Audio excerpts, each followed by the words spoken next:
Assalamualaikum warahmatullahi wabarakatuh. Berjumpa dengan saya Ahmad Nizamudin, dan di video kali ini kita akan belajar pelajaran sejarah, khususnya buat kalian yang masih duduk di bangku sekolah menengah atas, madrasah aliyah atau SMK.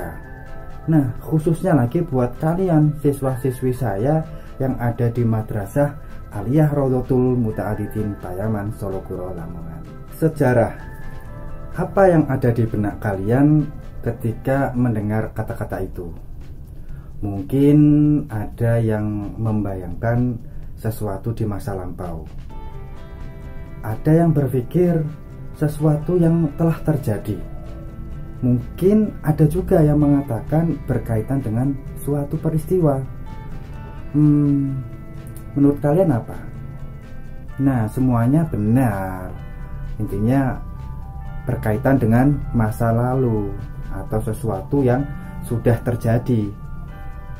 Nah, tapi untuk lebih memahami apa itu sejarah, berikut akan Pak Nizam bahas pengertian sejarah secara etimologi, dan juga menurut para ahli sejarah, dan tentunya menurut tokoh sejarah.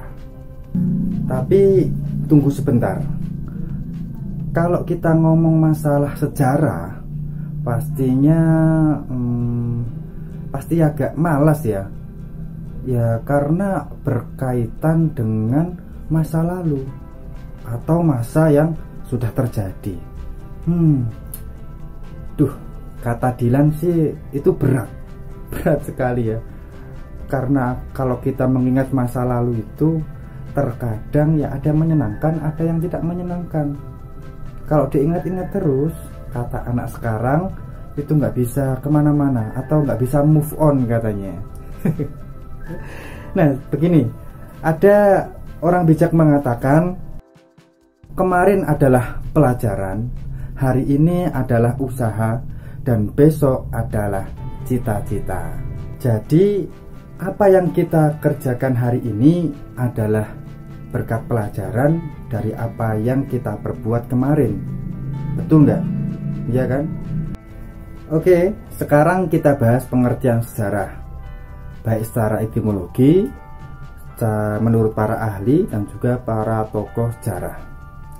Secara etimologi atau asal katanya, sejarah diambil dari berbagai macam bahasa. Di antaranya satu, dari bahasa Arab, yaitu sajarotun, yang artinya pohon. Nah, dikatakan sebagai pohon sebab pohon akan terus tumbuh dan berkembang dari tingkat yang sederhana ke tingkat yang lebih kompleks atau lebih maju. Nah, sejarah seperti pohon akan terus berkembang dari akar sampai ke ranting yang terkecil, sampai nanti ada buahnya. Bisa dilihat ya gambar di samping kiri saya ini. Jadi pohon dalam pengertian ini merupakan suatu simbol kehidupan. Di dalam pohon terdapat bagian-bagian kan. Nah, seperti akar, batang, ranting, daun, dan buah. Ini menunjukkan adanya aspek-aspek kehidupan yang satu sama lainnya saling berhubungan untuk membentuk suatu itu menjadi hidup ya. Jadi lambang pohon itu menunjukkan adanya pertumbuhan dan perkembangan. Kemudian setelah dari bahasa Arab, kita akan pindah ke bahasa Yunani. Nah, kata sejarah dikenal dengan istilah historia kalau dalam bahasa Yunani, yang mempunyai arti belajar. Nah, dapat dimaknai bahwa sejarah adalah ilmu pengetahuan yang mempelajari semua peristiwa atau kejadian yang terjadi pada masa lampau pada kehidupan manusia. Nah, jadi intinya bagaimana? Jadi intinya tetap masa lalu kan? Jadi semua orang harus belajar dari masa lalunya. Selanjutnya, setelah bahasa Arab, bahasa Yunani, kita akan ke bahasa ketiga, yakni dari bahasa Inggris, yaitu history. Artinya masa lampau umat manusia. Jadi sama dengan dari Yunani tadi. Sedangkan, nah ini setelah dari bahasa Arab, bahasa Yunani, bahasa Inggris, yang keempat kita ke bahasa Belanda, yaitu geschiedenis, yang berarti terjadi. Berarti yang sudah terjadi pada kehidupan manusia. Selanjutnya, apa tadi yang pertama dari bahasa apa? Yang pertama dari bahasa Arab, yang kedua dari bahasa Yunani, yang ketiga dari bahasa Inggris, yang keempat dari bahasa Belanda, dan yang kelima ini dari bahasa Jerman, yaitu Geschichte, berarti sesuatu yang telah terjadi. Tentunya dalam hal ini adalah sesuatu yang sudah terjadi pada masa lalu, pada masa yang sudah terjadi dalam kehidupan manusia. Nah, dari kelima bahasa tadi, coba kalian simpulkan, kalian buat pengertian sejarah masing-masing, buat pengertian sendiri-sendiri di rumah. Setelah kalian mengetahui pengertian sejarah secara etimologi atau asal katanya, kita akan membahas pengertian sejarah menurut para ahli sejarah tentunya. Yang pertama dari ahli sejarah negara kita sendiri, negara Indonesia tercinta, yaitu Bapak Muhammad Yamin, sejarawan Indonesia asli ya. Menurut Pak Muhammad Yamin, sejarah adalah ilmu pengetahuan yang disusun atas hasil penyelidikan beberapa peristiwa yang dapat dibuktikan dengan bahan kenyataan. Jadi, menurut Muhammad Yamin ini, satu hal yang penting dan begitu kuat adalah bahwa beliau menginginkan kebenaran dari sejarah. Ya, kebenaran tentang suatu peristiwa di masa lampau yang bukan hanya rekaan saja. Jadi menurut beliau harus memenuhi unsur ilmu pengetahuan yang kemudian disusun atas hasil penyelidikan, yakni penyelidikan beberapa peristiwa yang dapat dibuktikan dengan bahan kenyataan atau bukti-bukti sejarah ya. Kemudian yang kedua, menurut Muhammad Ali, bahwa sejarah merupakan keseluruhan perubahan dan kejadian-kejadian yang benar-benar telah terjadi. Sejarah adalah ilmu yang menyelidiki perubahan-perubahan yang benar-benar terjadi di masa lampau. Selanjutnya, menurut ahli sejarah yang ketiga, yang saya ambil ini maksudnya ya, dari ahli sejarah yang ketiga, ini menurut Ibnu Khaldun.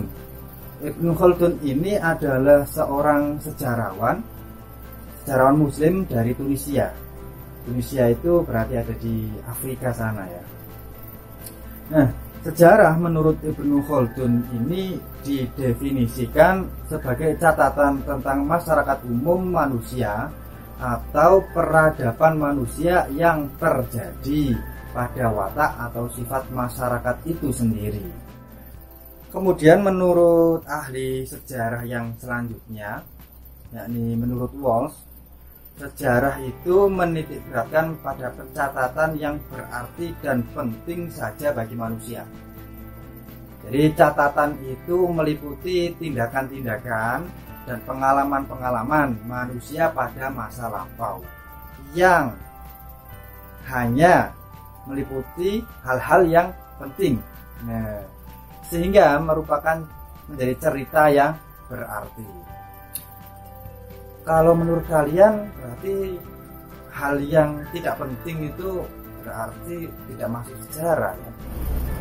Kemudian menurut Patrick Gardiner, nah, beliau mendefinisikan sejarah sebagai ilmu yang mempelajari apa yang telah diperbuat oleh manusia. Jadi kalau ditarik garis besar dari berbagai ahli tadi, ahli sejarah, kebanyakan sama ya, menitik beratkan kepada masa lampau. Jadi memang sejarah itu ya berkenaan dengan masa lampau, bukan masa yang akan datang. Selanjutnya adalah bagaimana sih pandangan para tokoh sejarah dalam memandang ilmu sejarah itu, baik tokoh dalam negeri atau Indonesia, dan juga tentunya tokoh sejarah dunia. Oke, tokoh yang pertama adalah sejarawan pertama, atau bisa dibilang sebagai bapak sejarah, yaitu Herodotus. Siapa sih Herodotus itu? Mungkin dari kalian ada yang sudah tahu atau belum tahu. Kalau belum tahu, Pak Nito bisikin sedikit ya. Jadi Herodotus ini adalah sejarawan Yunani kuno yang lahir di Halikarnassos, Karia. Ini nama kota dulu ya. Kalau di era modern sekarang, ini di kota Bodrum di negara Turki, dan hidup pada abad ke-5 SM atau sebelum Masehi.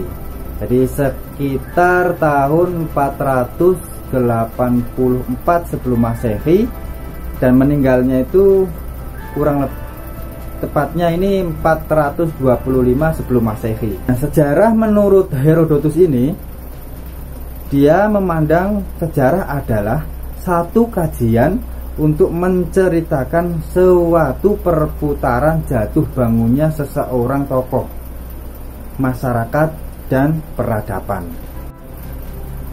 Selanjutnya, tokoh yang kedua adalah Aristoteles. Menurut Aristoteles, sejarah merupakan satu sistem yang meneliti suatu kejadian sejak awal dan tersusun dalam bentuk kronologi. Pada masa yang sama, menurut dia juga, sejarah adalah peristiwa-peristiwa masa lalu yang mempunyai catatan, rekod-rekod, atau bukti-bukti yang konkret. Sedikit info, Aristoteles ini lahir di Stagira. Stagira itu di mana? Ayo. Stagira itu ada di wilayah Kalsidi, Tracia, Yunani. Nah, dahulunya kota Tracia Yunani ini termasuk wilayah Makedonia Tengah. Dia lahir tahun 384 sebelum Masehi.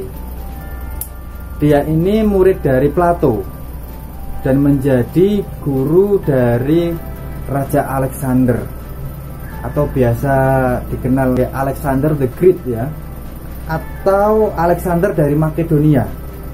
Kalau sekarang Makedonia itu termasuk di Eropa Selatan.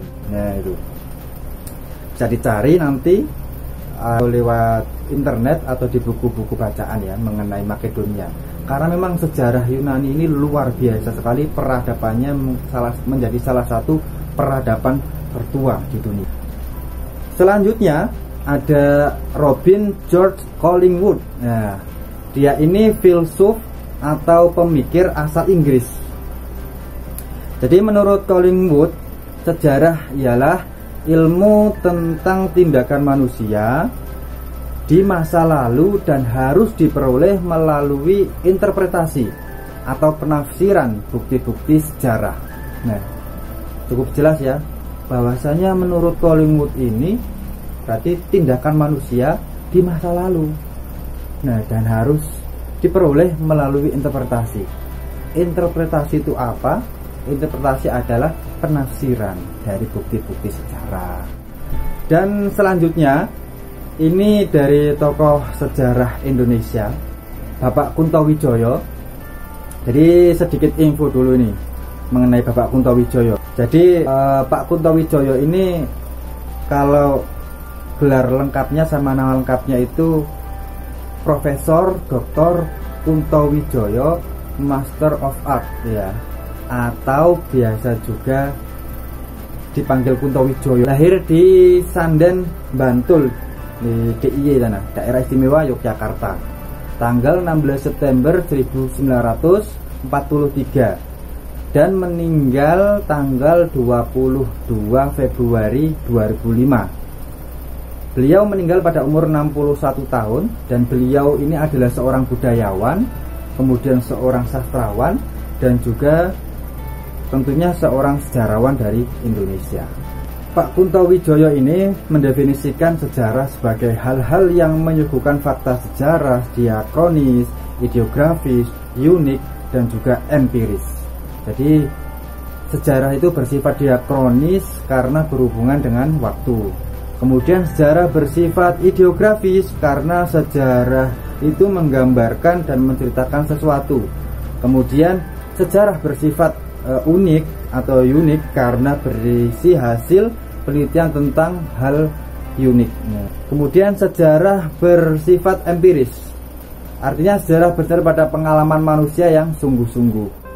Nah, sekarang kita sudah belajar tentang pengertian sejarah, baik secara etimologi menurut para ahli dan tentunya menurut tokoh sejarah, baik tokoh sejarah dunia maupun tokoh sejarah di Indonesia sendiri.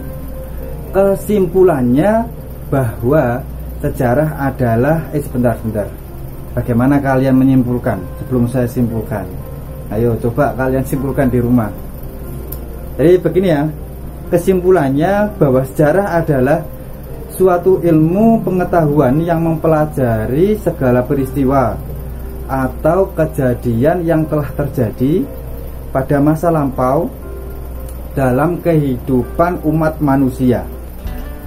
Oke, di video selanjutnya Pak Nidom akan bahas materi-materi sejarah yang lebih menarik daripada pertemuan kali ini. Jadi jangan lupa untuk kembali ke sini lagi ya. Sekali lagi, dengan belajar sejarah kita akan dapat menjadi lebih baik daripada hari kemarin. Terima kasih. Akhir kata, wassalamualaikum warahmatullahi wabarakatuh.